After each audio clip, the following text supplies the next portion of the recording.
In today's video, I'm going to teach you how to change text size in Premiere Pro. Changing text size is one of those simple but essential skills that makes a huge difference to how professional your video looks. Maybe your titles feel too big and distracting, or your captions are just a bit too small to read comfortably.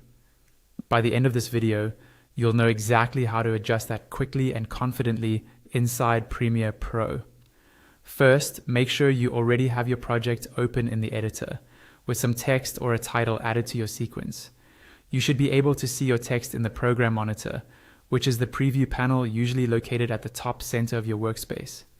Now, click directly on the text in the program monitor. To really make sure it's selected, double-click on the text so that it becomes highlighted.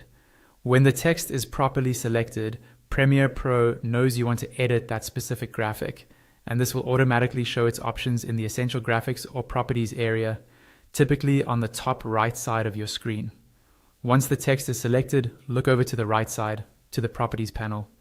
Under the text section, you'll see an option for font size. This is what controls how big or small your text appears on screen. You'll notice a slider for the font size. To make your text smaller, click and drag the slider to the left. As you do this, keep an eye on the program monitor in the upper middle of the screen to see the text shrink in real time. If you want the text to be larger, drag the slider to the right and watch the text grow.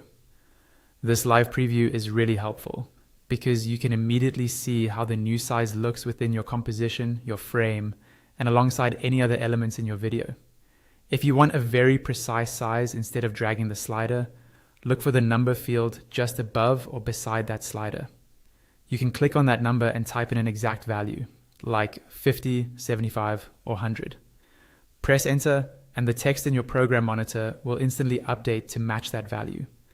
Take a moment to adjust and fine-tune until the text looks balanced and readable.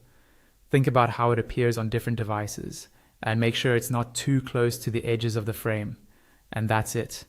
That's all you need to do to change the text size in Premiere Pro.